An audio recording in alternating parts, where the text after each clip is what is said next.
agree with you that the leadership doesn't always listen to the base. And Yeah. one example, glaring example, you were in the White House. Almost 80% of Democrats wanted a ceasefire in Gaza.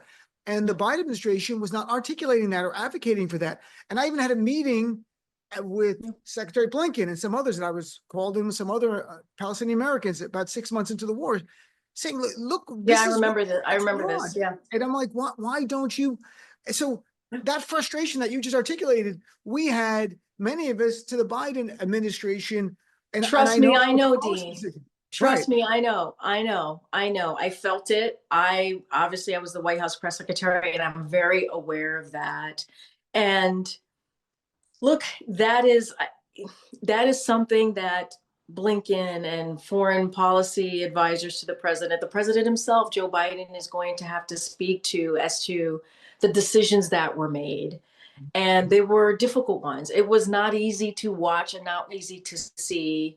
And it was devastating, obviously, to see what was happening in Gaza to the Palestinian people, what was happening in the Middle East more broadly, and just the war that was happening there. And, you know, there is a U.S. policy that exists that has been there for decades. And I think that I want people to understand that has been there for decades.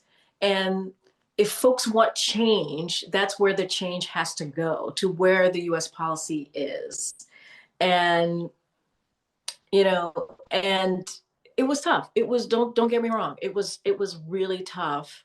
And as somebody who had to speak to the decisions that were being made, I was not part of it. I did not make the decisions.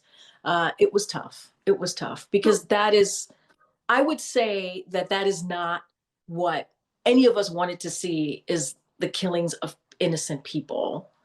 And so I hope that they speak to it. I hope that this is something that they speak to. You know, Joe Biden, the president, is writing his book right now. Oh. And my hope is that I can't imagine this is not something that he addresses in his book.